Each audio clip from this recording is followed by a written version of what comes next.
ওদিকে আমি আমার গাড়ির দোনালা বন্ধু যে জঙ্গলের দস্যু একাম করে বেড়াই। তারপর যে যতই দস্যুগিরি করি আমরা দস্যু যে কজন ডাকাত নামাজ ছাড়া কেউ নাই। কারণ সুন্দরবনের মধ্যে মানুষের সাথে দস্যুগিরি চলে, বাঘের সাথে কোনো রাস্তানি চলে না। রাইফেল টাইফেল শুদ্ধ বাইরে দেয়। পিঠে দোনালা বন্ধু দাঁড়িয়ে করে দাঁড়াইয়া মাগরিবের নামাজ পড়বো। আমারও সাথীরা নামাজ দিয়ে গেছে বরান গাছের গাদির উপরে মাগরিবের সময়। আমি নামাজে দাঁড়াইছি, ভয় তো ভিতরে রয়েছে। নামাজে দাঁড়াইছি, দাঁড়ানোর পরে তকবীরে তাহরিমা বান্ধে সুরো ফাতিহা পড়তেছি। এর মধ্যে শুনতে পক পক শব্দ হচ্ছে, মানে ওই পলিকাতার মধ্যে যে বাঘ আসার যে পায়ের শব্দ ওই কানে আসতেছে। সুরকিরা সব ভুলে গেছি, গা ফুলি উঠছে। এরপরে চিন্তা করলাম যে আর তো উপায় নাই, ভুললেও লাভ হবে না, তাহলে আজকে নামাজে আয়াতুল কুরসি পড়ি। নামাজের ভিতরে সূরা ফাতিহা পড়ে আয়াতুল কুরসি পড়ছি। বাঘ আমার থেকে 3-4 হাত দূরে আইসা কুত্তা যেমন বসে ওইরকম কাদার মধ্যে বসে রয়েছে। আমি নামাজ শেষ করছি, 3 রাকাত শেষ কইরা সালাম ফিরাইয়া বাম দিক যখন ফিরেছি দেখি যে মুরব্বি বসা। আমি চট করে গাড়ির থেকে বন্দুকটা রেডি করে ওদিক তাক করে বললাম, তুই আমারে কিছু কইস নাই, আমিও তোরে কিছু কব না, তোর সাথে গল্প করতেছি। আর 2 রাকাত বাকি আছে, চলে যা। কইলে ও উঠলো, উঠে আমার পিছন দিয়ে দূরে আছে, ডাইন পাশে আবার বসছে। তো চিন্তা করলাম যে আগে যখন মারে নাই এখনো মারবে না, ওরে ওই জায়গায় বসাইতে পারলাম। তুই বসে থাক, আমার আর 2 রাকাত বাকি আছে, পড়িয়ে নেই। বসাইতে আর 2 রাকাত পড়লাম। সালাম ফিরে বললাম যে তুইও কিছু বলিস না, আমিও কিছু বলবো না, এখন কিন্তু রেডি, আমি তুই আমার সাথে পারবি না। বাবার না, সে চুপ করে হেঁটে চলে গেল।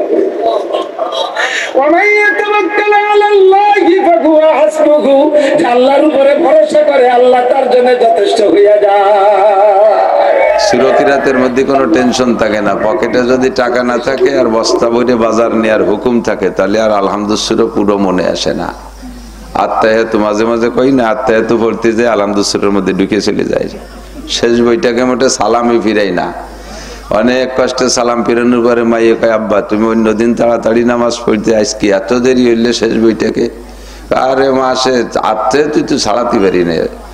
আত্মায়াতু পড়তে যে আত্মায়াতু লিল্লাহি রাব্বিল আলামিন আর রহমানির রহিম মালিকি ইয়াউমিদ্দিন, সে আত্মায়াতুতে লিল্লাহি সে আলহামদুর মধ্যে চলে যায়। গয়রিল মাগদুবিতে যে মনে পড়ে যে আত্মায়াতুর মধ্যে তো গয়রিল নাই, আবার গোড়ায় চলে আসে। হাফেজরা জানে একবার যদি মুসাফা জড়াই যায়, ছাড়াই না দিলি মোটে ওই গিরে ছোটেই না। কুলিয়াসুরও রাত ভর পড়া যায়। লা আবুদু মা তাবুদুন ওয়ালা আনতুম আবিদুনা মাবুদ, আবার ওয়ালা আনতুম ওয়ালা আনা আবিদুন, ফিরে চলে যায় জায়গায়।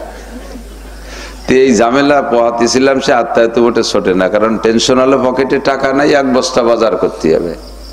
শয়তান কয় তোমার আইবের তো কোনো তার অভাব নাই, এই জন্য শান্তিতে খুশি মনে ইবাদত বন্দেগী করে। অর্থ সম্পদ কেড়ে নাও, দেখি কটুক করে, বোঝা যাবে না সেই সময়।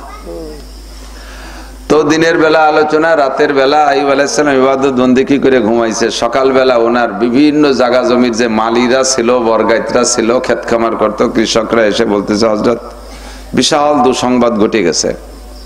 আজকে রাত্রে কোনো আগুন দেখলাম না, কোনো কিছু দেখলাম না, কোনো আপদ বিপদ ঝড় বাতাস কিছুই না। সকালবেলা মাঠে যে দেখি জমিতে ফসলই নেই, জাগা জমি সব পুড়িয়ে সাফ হয়ে গেছে, কিচ্ছু নেই, জমিরও কোনো আইল নিশানা খুঁজে পাচ্ছি না। এমন অ্যাক্সিডেন্ট, একে রাত্রে সব শেষ। আমরা আপনারা বলে কি করতাম, 2 বিঘে এরি ধানের পর যদি রাতের উপরে পাকা ধানের পর শিল পড়িয়ে সব শেষ হয়ে যায়, সকালবেলায় খবর যদি কেউ এসে কয় তার গালে চুমো দেবেন না? ওরে ধাওয়া মারবেন যে সুসংবাদ পারলি নিয়ে এই কুসংবাদ আনিস কে? মাঠে যে যদি দেখেন যে 2 বিঘে ধান, এরি ধান শিলি মেরে গেছে, তখন স্টক করে পড়ে যাবেন। আইয়ুব আলাইহিস সালাম খবর শুনে আলহামদুলিল্লাহ, একেবারে হাসি মুখে আলহামদুলিল্লাহ। আরে আলহামদুলিল্লাহ বলা তো নবী হিসেবে বলতে হবে, তাই বলছে। কিন্তু আলহামদুলিল্লাহ সুরের মধ্যে পার্থক্য হয়ে যায়। দুঃসংবাদে আলহামদুলিল্লাহ, সুখের সংবাদে আলহামদুলিল্লাহ এক হয় কোনোদিন। রাত্রে খানা দানা খাইছেন খুব ভালো ভালো, একেবারে দেশি কই মাছ ভুনা, লাউ পাতা দিয়ে ভর্তা দিয়েছে কই মাছ, তারপরে শৈল মাছ লাউ দিয়ে ভুনা করা, রান্না করা, খাসির গোশ, মুরগির গোশ, গরুর গোশ, কেটা যেন একটু হরিণীর গোশ এনে দিয়েছে, রুই মাছ, পদ্মার ইলিশ, এরকম 8-10 প্রকার দিয়ে খাইছেন। সেদিনও তো আলহামদুলিল্লাহ কন, আলহামদুলিল্লাহ, ঠিক না? আলহামদুলিল্লাহ কইতে হবে না? আর যেদিন খাইতে মনে চাচ্ছে অনেক কিছু, কিন্তু একটু ডাইল ভাত, সেদিনও আলহামদুলিল্লাহ, কিন্তু সুর পার্থক্য। আলহামদুলিল্লাহ, যা খাইলে ভালো, খাইলে না খাইলে খেতাম। তো 2 দিনের আলহামদুলিল্লাহ সুর একরকম হয় না, স্বাভাবিকভাবেই হয় না, ঠিক না? তাইব আলাইহিসসালামের শুকরের মধ্যে যাররা পরিমাণ পার্থক্য নাই। কোটি কোটি টাকা পাইলো, যে সুরে বলতেন আলহামদুলিল্লাহ, সব শেষ হয়ে গেছে, কয় আলহামদুলিল্লাহ। আল্লাহ পাক শয়তানরে কয়, দেখ দে আমার আইবির কণ্ঠের মধ্যে, সুরের মধ্যে, চেহারার মধ্যে কোনো পরিবর্তন আছে নাকি? এত সবকিছু শেষ হয়ে গেল, তারপরে পরিবর্তন নাই। শয়তান কয়, আল্লাহ ওনার টেনশন কি? কোনো চিন্তা নাই, ওনার 6টা ছেলে। কয় ছেলে? 6 ছেলে। তো ওনার 6টা ছেলে যদি ভ্যান ও চালায়, ডেলি 500-3000 টাকা। ওনার চিন্তা কি? নবী মানুষ, একটা বাপ আর 6টা ছেলে, কোনো চিন্তা নেই। জায়গা জমি গেছে গেছে, ফসল গেছে, তাতে কি হবে? এই জন্য উনি আলহামদুলিল্লাহ কয়। আচ্ছা তাই ঠিক আছে, কাল শুনিস। পরের রাত্রে ঘুমাই রয়েছে, সকালবেলা উঠা খবর আসলো যে ওনার 6 ছেলের রুম দরজা খোলা, একটা ছেলেও রুমে নাই। কোথায় উধাও হয়ে গেছে, কোনো খবর নাই। নাই তো নাই, খবর নাই। খবর আসার সাথে সাথে কয় আলহামদুলিল্লাহ, ইয়ামানো চাঁদে রোজা নজদে মাস্ত, ইয়ামানো চাঁদে রোজা নজদে মাস্ত, দার হাকিকত মালিকে হর শাই খুদাস। এ সন্তান আদি আমার না, বান্দা কার? আল্লাহ। সৃষ্টিকার আল্লাহ। আমার ঘরে এই 6টা দেশে, তাই এই 6টা পাল্টে আর 6টাও তো দিলি দিতে পারত, আর এই 6টাও না দিলি না দিতে পারতেন, ঠিক না? ইয়ামানো চাঁদে রোজা নজদে মাস্ত, দার হাকিকত মালিকে হর শাই খুদাস। যার মাল সে নিয়ে গেছে, আমার এখানে বেজার আর কি আছে? আলহামদুলিল্লাহ। বরঞ্চ আমার ঝামেলা গেছে। কি গেছে? ঝামেলা গেছে। এগুলোর শেষ পর্যন্ত না নিতে পারলে যোগ্যতার সাথে আমাকে কিয়ামতে জবাব দেয়া লাগতো। ইন্নামা আমওয়ালুকুম ওয়া আওলাদুকুম ফিতনা। তোমাদের মাল আর তোমাদের সন্তান, এই দুইটা মূল ফিতনা। ফিতনা মানে পরীক্ষা। ফিতনা মানে কি? সম্পদ দিয়ে আল্লাহ পরীক্ষা নেয়। সম্পদের সাথে সদ্ব্যবহার করতে না পারলে পরীক্ষায় হেরে গেলাম, ধরা খাইতে হবে।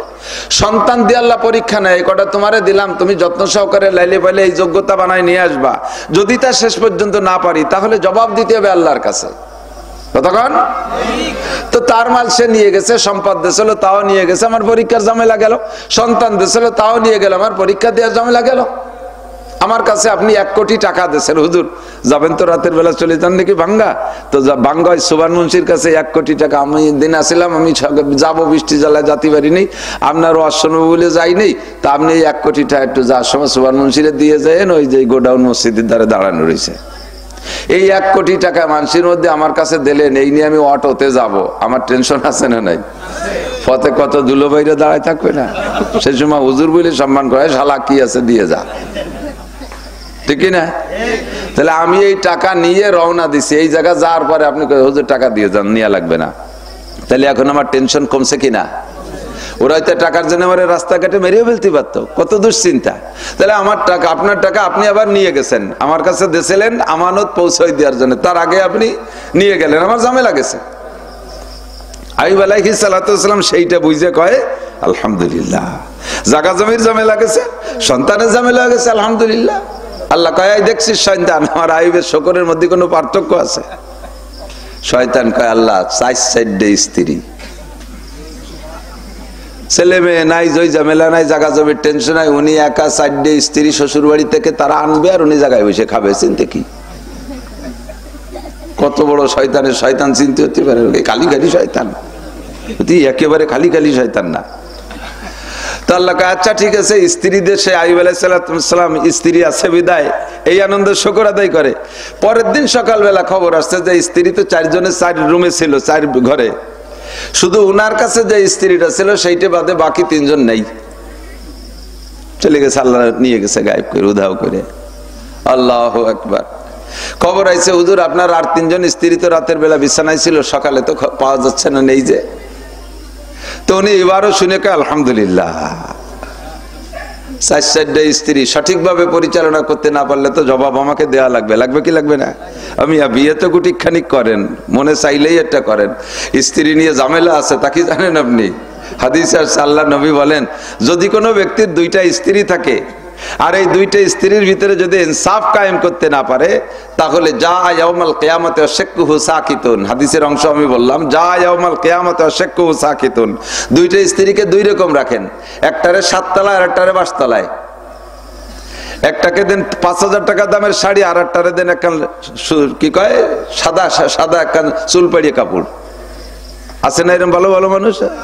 আছে আছে, এক করে ফিটি সালা বান দিয়ে যান কাকা, খবর আছে। কিয়ামতে আপনি প্যারালাইসিসের রোগী, সাইড পড়া, শেখুহু সাকিতুন, শেখ মানে সাইড, সাকিত মানে পড়ে যায়, এরকম বেহায়া থাকবেন, এরকম জলদি তালে থাকবে। ফেরেশতারা বলবে যে তুমি তো টুপিটা পা দেখতেছি ভালোই, নামাজ কালাম পড়ছো মনে হয়, পাগড়ি বগড়ি ওঠায় হজও করছো, সবকিছু তো ঠেকতেছে, তুমি বেহা হয়ে রয়েছো কে?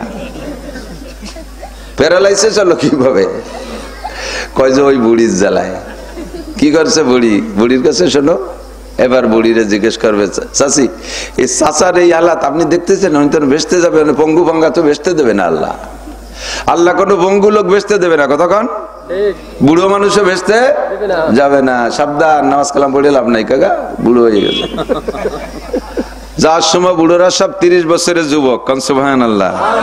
নারী পুরুষ সব 30 বছর হবে, 30-এর কম হবে না। 30 বছর মানে 30 বছর সাইজ হবে আর কি, ওর মধ্যে তার বয়সের হিসেব নেই। 30 বছরে মানুষের যৌবনটা পরিপূর্ণ হয়। ওর আগে যৌবন জালি থাকে, ওর পরে যৌবন বুড়ো হয়ে যায়, আর ওই টাইমটা হলো ভরপুর ভরা যৌবনের সময়। এরকম থাকবেন জীবন ভরে, কোনোদিন ফুরবে না, সুবহানাল্লাহ। আল্লাহ তো ওই জায়গা আপনার দুইটা স্ত্রী দুনিয়ায় যদি এরকম পার্সিয়ালিটি করে থাকেন, দুই স্ত্রীকে একটার কাছে যান না আর একটার কাছে যান, পালাক্রমে সুন্দরভাবে ইনসাফের সাথে যাইতে হবে। কিছু করেন না করেন সেটা আপনার ব্যাপার, কিন্তু বুড়ির কাছে থাকতে হবে একেবারে সপ্তাহ। যুবতীর কাছে যদি 1 সপ্তাহ, বুড়ির কাছে 1 সপ্তাহ, কোনো পার্থক্য নাই, এই জায়গায় সমান সমান ভাবে রাত কাটাতে হবে। কাপড় কিনবেন বুড়ির সাথে বুড়ির রং ম্যাচ করে, যুবতীর সাথে যুবতীর রং ম্যাচ করে, কিন্তু দাম হতে হবে সমান। সাদা কাপড়ও 5,000 টাকা দামের আছে না নাই? বুড়িরে সাদা কাপড় দেন, 5,000 টাকা দামের দেবেন। যদি যুবতীটারে কালার কাপড় 5,000 টাকা দিয়ে দেন, সমান দাম থাকতে হবে, কোনো পার্থক্য নাই। একেবারে তরমুজেরটা কিনবেন, ফিতে দিয়ে মাইপিয়ে মাঝখানে দাগ দিয়ে সমান ওই করার দিয়ে ভাইড়িয়ে ভাগ করে দেবেন, নাইলে কিন্তু বিপদ আছে। তো 4টে স্ত্রীর ভিতরে ইনসাফ যদি কায়েম করতে না পারতাম, তাহলে কিয়ামতে ধরা পড়ে যেতাম। আল্লাহর মাল আল্লাহ দিয়েছিলেন, নিয়ে গেছে, আমার সমস্যা কি? একটা স্ত্রী নিয়ে কোনো ঝামেলা নাই, ওটা আছে, থাক, আলহামদুলিল্লাহ। আল্লাহ কয় দেখ শয়তান আমার আইব এখনো শুকর আদায় করে। আল্লাহ চিনতে কি, ছেলে মেয়ে নাই, বউ বাচ্চা, বউটাও কিচ্ছু নাই, কোনো জয় ঝামেলা নাই, স্বামী স্ত্রী 2 জন। আর উনি নবী মানুষ, হাদিয়া তো যা পাবে 2 জন খাই বাঁচতে পারবে, শরীর স্বাস্থ্য ভালো আছে। কেউ যদি হাদিয়া নাও দেয়, গা গতরে ভালো আছে, কিসেন বই তো খাতে পারবে। আল্লাহকে এখন শরীর দললি, পরের দিন সকালবেলা ঘুমেতে উঠে দেখেন এখানে ফুসকা, এখানে ফুসকা, সারা গায়ে ফুসকা ফুসকা, ফুড়া উঠছে। ফুড়া তো ফুড়ার ভিতরে পোকাও, ফুড়ার মধ্যে পোকা, এমন পোকা অল্প কিছুদিনের ভিতরে সারা গা পয়চা। যখন শুয়ে থাকতেন মনে হতো যেন একটা পোকার স্তূপ, ওর নিচে মানুষ নাই, খালি পোকা আর পোকা। মাঝে মধ্যে বিড়াল কুত্তো মরা দেখেন না, শুধু পোকা হয়ে যায়, এরকম পোকা হয়ে গেছে।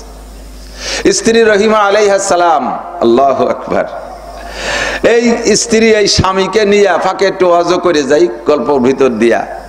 এই স্ত্রী স্বামীকে নিয়ে ঘরের ভিতরে লালন পালন করেন। দুর্গন্ধ এমন, প্রতিবেশীরা যেই আইয়ুব আলাইহিস সালামের ক্ষেত খামার করে খাইছে কৃষকরা, সেই কৃষকদের বাড়ি আসতে বসতে তারা কয় এই আইয়ুবরে নিয়ে সরাও, এনার গন্ধের জ্বালা আমরা বাড়ি থাকতে পারতেছি না। বাড়ির থেকে বের করে দিয়েছে দেশের মানুষ। রাস্তার পাশে একটা সাবড়া বাঁধে রয়েছে, পথিকরা কয় এই দেখে যে বাড়ি খাইতে ভাত খাতি বাড়ির ওই পোকার কথা বারবার স্মরণ পড়ে, তুমি এনিয়ে সরো। কোথায় যাবে? যাইয়া শহরের ময়লা ফেলানো ডাস্টবিন যে এলাকা, সেই ডাস্টবিন এলাকার ভিতরে নিয়ে একটা সাবড়া কইরা ওই সাবড়ার মধ্যে রাইখা রহিমা আলাইহিস সালাতু ওয়াসসালাম খেদমত করে। কিচ্ছু নাই, সম্পদ টম্পদ সব শেষ। বাড়ি বাড়ি কাজ করে, বাড়ি বাড়ি কাজের বিনিময়ে যে খাদ্য সংগ্রহ করে, সেই খাবার আইনা সেইটাকে নরম কইরা জাল খাইতে পারে না। সারা গাতো শেষ, মুখের গালের ভিতরে গোস্ত নাই। চোখের পুতুলি খেয়ে ফেলাইছে পোকায়, জিহ্বাটা শুধু ভালো আছে। আল্লাহ, আল্লাহু আকবার। হাদ্দে দিলে মুখে আঙ্গুলের খুসা লাগে, মুখে ব্যথা পায়, কারণ চামচ তো ছিল না, তা দিয়ে আরো কায়দা নাই মুখের ভিতরে। খাওয়াবে কিভাবে স্বামীরে? নিজেরে ধরে খাওয়ার মতো আঙ্গুলের ভিতরে যদি হাড় ছাড়া মাংস না থাকে, তাহলে কি খালি হাড় দিয়ে ধরা যায় নাকি? উনিও ধরে খাইতে পারে না। রহিমা আলাইহিস সালাতু ওয়াসসালাম জিব্বারে চামচ বানাইয়া খাবারকে হালুয়া বানাইয়া মুখ বরাত তকবক করতেছে পোকা, এই জিব্বারে চামচ বানাইয়া ওর মধ্যে খাবারকে হালুয়ার মতো বানাইয়া জিব্বাটা স্বামীর হলকুমের মধ্যে ঢুকোয় দেয়, সুরসুর করে খানা ছাড়ে, তাই হলকুম দিয়ে গিলে খায়। কাইসা খেদমত, আল্লাহু আকবার। স্বামীর খেদমতের প্রশিক্ষণ নাও আমার মা বোনরা। এমন করে একটানা 14 বছর খাওয়াইছে। কত বছর? 14 বছর একটানা। 14 বছরের মাথায় যাইয়া রহিমা আলাইহিস সালাম আইয়ুব আলাইহিস সালামকে বলতেছেন, আনতা নবিয়ুল্লাহ, আপনি তো আল্লাহর নবী, উদউ ইলাল্লাহ আইয়াবরাকাল্লাহ, আল্লাহর কাছে দোয়া করেন, আনতা মুস্তাজাবুদ দাওয়াত, আপনার দোয়া আল্লাহ কবুল করে, নবীদের দোয়া আল্লাহ বৃথা দেয় না, আপনি দোয়া করেন আল্লাহ পাক আপনাকে সুস্থ করে দিক। আইয়ুব আলাইহিস সালাম বলেন, ও রহিমা, তুমি কি খেদমত করতে বিরক্ত বোধ করতেছো? তুমি কি খেদমতে ক্লান্ত হয়ে গেছো? আমারে সুস্থ হার দোয়া করতে কেন বলো? আমার আরো 3 জন স্ত্রী ছিল, তাও রাতের অন্ধকারে হারিয়ে গেল। তুমিও যদি ওই রাত্রে আমার কাছে না থাকতে, তাহলে তুমিও হয়তো হারিয়ে যাইতে, আল্লাহ পাক নিয়ে যাইতেন। এই যুদ্ধ আমাকে, শারীরিক যুদ্ধ আমার একাকেই করা লাগতো। তোমার যদি খেদমত করতে করতে বিরক্ত লাগে, রহিমা তুমি চলে যেতে পারো, তবু আমি আল্লাহ পাকের কাছে সুস্থতার দোয়া করতে পারবো না। আল্লাহ আমাকে পরীক্ষা করেন, আমি পরীক্ষায় ফেল করতে পারবো না। আমি যদি আল্লাহ পাকের কাছে সুস্থতার দোয়া করি, মালিক যদি আমাকে খুঁটা দিয়ে বলে, আইয়ুব 70 বছর তোমাকে সুস্থ রেখেছিলাম, তোমার গায়ে ঘামাচির একটা গোটা ওঠে নাই, এত সুদর্শন বডি ছিল, একটা ঘামাচি হইতো না আইয়ুব আলাইহিস সালামের গায়ে। কাঁচা হলুদের চাইতে সুন্দর তার গায়ের রং ছিল। আমাকে আল্লাহ তাআলা এত সুন্দর একটা বডি দিয়েছিলেন, ধনে ধনে সব কিছুতে পরিপূর্ণ করে দিয়েছিলেন। 70 বছর আমার চাইতে কোন নবী সুখে শান্তিতে কাটাই নাই। আমাকে মাত্র 14 বছর আল্লাহ পাক রোগাক্রান্ত করে রেখেছেন। আমি এত তাড়াতাড়ি যদি আল্লাহর কাছে শিকায়ত করি, আল্লাহ আমারে বলতে পারে, আইয়ুব 70 বছর সুখে রাখলাম, মাত্র 14 বছর অসুখ দিলাম, তুমি এত তাড়াতাড়ি অস্থির হইয়া গেলে আমি আল্লাহরে কি জবাব দেব? কাজেই কমপক্ষে 70 বছর আমার দেহের উপরে এই বালা যাবে, তারপরে আমি আল্লাহকে কইতে পারবো, আল্লাহ 70 বছর সুখে রেখেছিলে, 70 বছর রোগে রেখেছো, সমান সমান হইছে, এখন আমারে সুস্থ করা যায় নাকি? আমি তো আর আগে কইতে পারবো না। তোমার ভালো না লাগলে তুমি চলে যাও। রহিমা কই পোকার বাসাটাকে বুকের সাথে জড়িয়ে ধরে বলে, ওগো স্বামী, আল্লাহর কসম আমি এজন্য আপনাকে সুস্থ হওয়ার দরখাস্ত করতে বলি নাই। আমি খেদমতে বিরক্ত বোধ করছি না, আমি গর্ববোধ করছি। আর কোন স্ত্রী আপনার নাই, আল্লাহ এই খেদমত আমাকে দিয়ে করার সুযোগ করে দিয়েছে। এমুন্নুনা আলাইকা নাসলামু কুল্লা তামুন্নু আলাইয়া ইসলামাকুম বালিল্লাহু ইয়ামুন্নু আলাইকুম আন হাদাকুম লিল ঈমান। আমাকে আপনাকে কোনো ভালো কাজের যদি আল্লাহ তাআলা সুযোগ দেয়, আমি যদি কোনো পদে যাইয়া ভালো কাজ করার, ভালো ধর্মীয় প্রতিষ্ঠানের পদ পাইয়া ভালো কাজ করার সুযোগ পাই, ও জায়গা আমার গর্ব করার কিছু নাই। আমি সভাপতি, মসজিদ করেছি, আমি সভা সেক্রেটারি, মাদ্রাসার এটা করেছি, আউটা করেছি, সেটা করেছি, যাহা কিছু দেখতেছেন সব আমার আমলে দেখতেছেন, এই বলে গর্ব করার কিছু নাই। আমাকে সন্তুষ্ট থাকতে হবে, খুশি হতে হবে, শুকর আদায় করতে হবে। আমার মতো বহু যোগ্য মানুষ এলাকায় পড়ে রয়েছে, আল্লাহ তাদেরকে কাজে লাগায় না, আল্লাহ পাক আমাকে দে এই কাজ করায়। বুঝেন নাই কথা? অনেক সময় আছে না, সভাপতিরা ক্রেডিট জানে, সেক্রেটারিরা ক্রেডিট, এটা আমি করেছি, ওটা আমি করেছি। আল্লাহকে বেশি খোটা দিবি, গেটি ধরে নামাই দেবো। শুকর আদায় কর যে আল্লাহ পাক আমাকে দিয়ে মসজিদ করায়, বলেন আলহামদুলিল্লাহ। আমাকে দিয়ে মাদ্রাসা করায়, কোন আলহামদুলিল্লাহ। কে করায়? আল্লাহ করায়। এখানে আমার কি আছে? আমার চাইতে যোগ্য মানুষ আছে না? আমি সুন্দর সুন্দর ওয়াজ করি, আমার কোনো ক্রেডিট না, আমার এতে কে করায়? আমার চাইতে অনেক ফিগারওয়ালা, সার্টিফিকেটওয়ালা মানুষ আছে, তাদেরকে আল্লাহ মাঠে আনে নাই, আমার মতো খুদে মৌলবীর আল্লাহ মাঠে আনছে। আমার ক্রেডিটের কি আছে? শুকর আদায় করি আলহামদুলিল্লাহ। রহিমা কয় ওগো স্বামী, আরো 3 জন স্ত্রী ছিল, তাদেরকে আল্লাহ সরাই নিয়া আপনার খেদমতের জন্য আল্লাহ পাক আমাকেই রেখে দিয়েছেন, নইলে আমাকে তো রাত্রে নিয়ে গেলে যেতে পারতেন।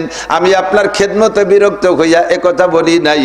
আমি বলার কারণ হলো, আজকে আপনাকে মুখের ভিতরে যখন জিহ্বা ঢুকাই দিয়ে খানা খাওয়াইতে গেলাম, তখন আমার জিহ্বায় আপনার মুখের মধ্যে থেকে 2টা পোকায় কামড় দিছে। 2 পোকার কামড়ে আমার এই মাজার উপরে ঠুক মাথা সহ জেজি ধরে গেছে। মাত্র 2টা পোকার এক কামড়ে আমি অজ্ঞান হয়ে যাওয়ার মতো। আর 14টা বছর হাজার হাজার লক্ষ পোকার কামড় খাইতেছেন, কিভাবে সহ্য হয়? আপনার দরদে দরদি হয়ে আপনাকে সুস্থতার দোয়া করতে বলেছি, আপনার খেদমতে বিরক্ত হয়ে কথা বলি নাই। আল্লাহু আকবার। আইয়ুব আলাইহিস সালাম কয়, রহিমা আমি পারবো না দোয়া করতে। আল্লাহ দেখুক, দেখতেছে, আল্লাহ পরীক্ষা নিচ্ছে, পাশ করি, দেখি কবে আল্লাহ তাআলা সুস্থ করে। রহিমা মাপটা শেখ, আপনি আমার খেদমত থেকে বিদায় দিয়েন না, আমাকে রাখেন, আমি খেদমত করবো ইনশাআল্লাহ।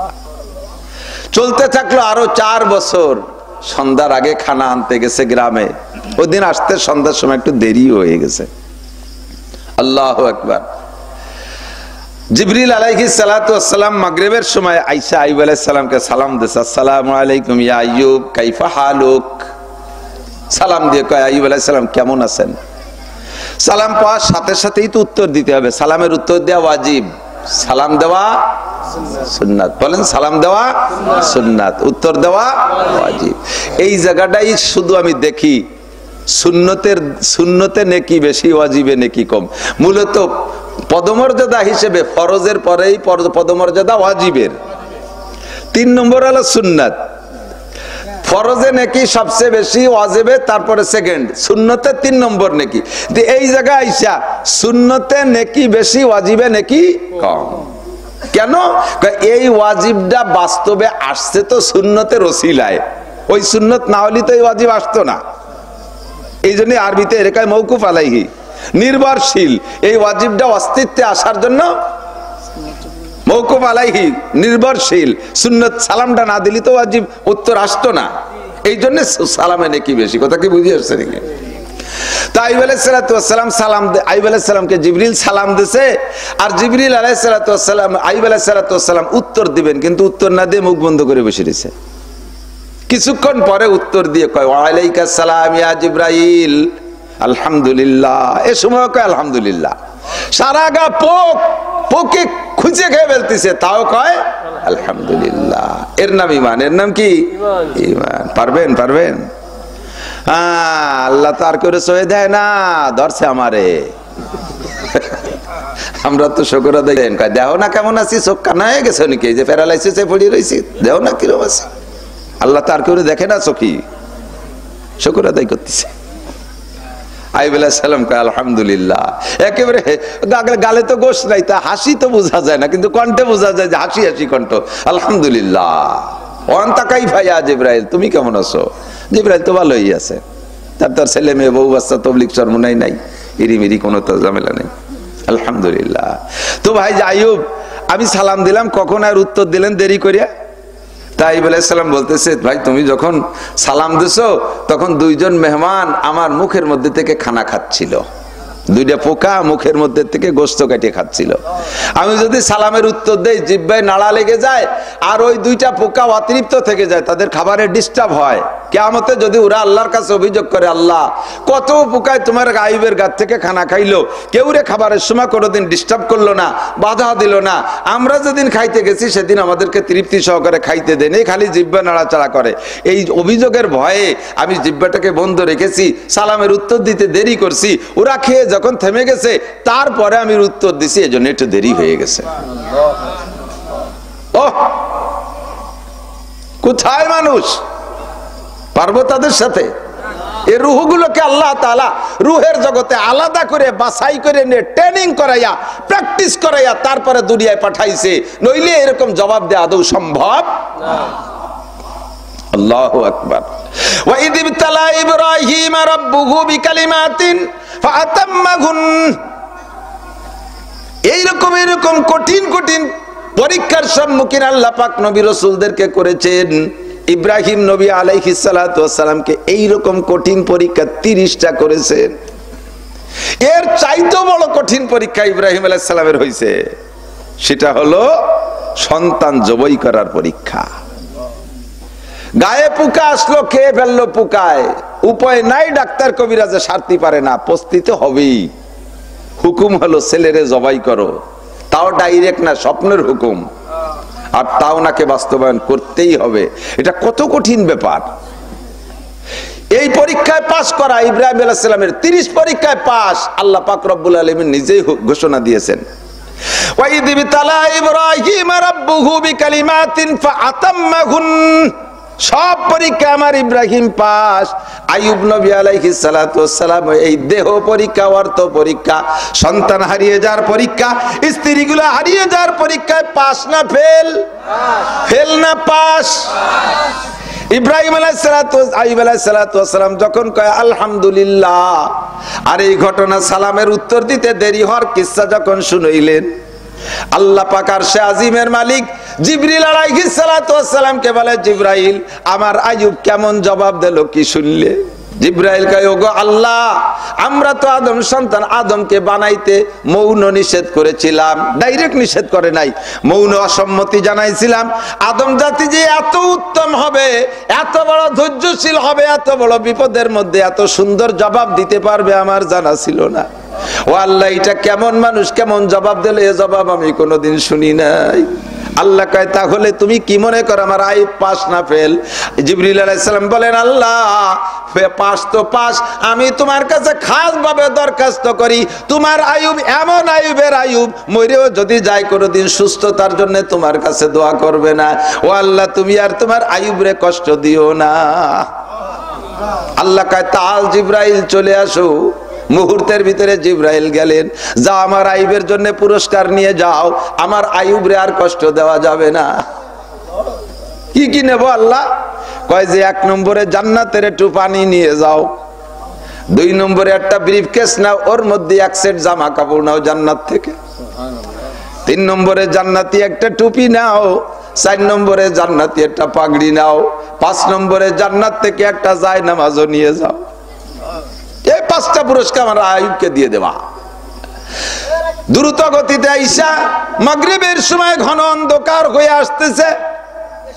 আইয়ুব আলাইহিস সালাতু ওয়াস সালামের কাছে জিবরাইল আইসা কয়, ভাই আইয়ুব, আপনার পায়ের গোড়ালি দিয়ে মাটিতে একটু আঘাত করেন, জায়গা তো নরম সাচ্ছেতে। আইয়ুব আলাইহিস সালাম এই এতদিন কান্দে না, এখন কান্দে দিছে, এই আবেগের কান্দা সহ্য হতে। কয়, ভাই জিবরাইল, আমার পায়ে তো গোড়ালি নাই, মাটিতে পায়ের গোড়ালি দিয়ে আঘাত করব, পায়ে তো গোড়ালি নাই, হাড্ডি হয়ে গেছে আর পোকা, আমি কিভাবে মাটিতে আঘাত করব? জিবরিল আলাইহিস সালাম বলেন, ভাই আইয়ুব, আপনি মাটিতে একটু আঘাত করবেন, নিচের থেকে জান্নাতে পানির ফোয়ারা জারি হবে। কয়, আমার তো আঘাত করার ক্ষমতা নাই। জিবরাইল বললেন, যতটুকু পারেন করেন, ওয়াল্লাযীনা জাহাদু ফীনা লানাহদিয়ান্নাহুম সুবুলানা ওয়া ইন্নাল্লাহা লামাআল মুহসিনিন। ও আইয়ুব, তোমার চেষ্টা যেখানে শেষ, ওখান থেকে আল্লাহর রহমত চালু শুরু হয়ে যাইবে, তুমি যেটুকু পারো করো। ওই পায়ের হাড্ডিওয়ালা, পায়ের যে হাড্ডি ছিল তাই দিয়ে মাটিতে একটু ছোঁয়া দিয়েছে, হালকা একটু নিচু হয়েছে, জান্নাতি পানির ফোয়ারা জারি হয়ে গেছে। জিবরিল আলাইহিস সালাম ওই মাটি দিয়ে কাদা দিয়ে একটা হাউস বানাই দিয়ে পানি বন্দি করে ফেলাইছে। এবার বলতেছেন, এই পানি একটু পান করেন আর এই পানি গায়ে ছিটিয়ে নেন। মুখে যখন পানি ওখান থেকে দিয়ে একটু পান করলেন, শরীরের থেকে সমস্ত পোকাগুলো ঝরঝর করে পড়া শুরু হয়ে গেল। এক মুহূর্তে সব পোকা সাফ, একটা পোকা গায়ে দাঁড়াইতে পারে নাই। চিকিৎসা কার? আল্লাহ। দুনিয়ার কোন ডাক্তারের চিকিৎসা না। আল্লাহ যদি কেউরে সুস্থ করে, কোন কেউ তারে রোগী বানাইতে পারে না। আল্লাহ যদি করে রোগ দেয়, সারা দুনিয়ার ডাক্তাররা চিকিৎসা করতে পারে না। আল্লাহ। গায়ের থেকে পোকা ঝরে যাওয়ার পরে এবার জিবরিল আলাইহিস সালাম বলেন, এই পানি গায়ে মাখান। আইয়ুব আলাইহিস সালাতু ওয়াস সালাম ওই হাড্ডিওয়ালা, হাতে তো মাংস নাই, পানি ওঠে না, একটু কোনো মতে ছিটে গায়ে নেয়ার সঙ্গে সঙ্গে একেবারে সেকেন্ডের ভিতরে সম্পূর্ণ শরীর আগে সুস্থ থাকতে যেমন ছিল সেই রকম একটা শরীর হইয়া গেছে। ওয়া ইযা আরাদা শাইআন আইয়াকুলা লাহু কুন ফায়াকুন, এ তো চলতেছে কুন ফায়াকুনের খেলা, ঠিক কি না? কুন ফায়াকুন বাহ্যিক একটু ফর্মালিটি পালন করতে হবে, তাই করতেছে, আসল খেলা তো উপর থেকে চলতেছে। সঙ্গে সঙ্গে দেহ হইয়া গেল, চেহারা আগের চেয়ে দ্বিগুণ, বডি আগের চেয়ে শক্তিশালী।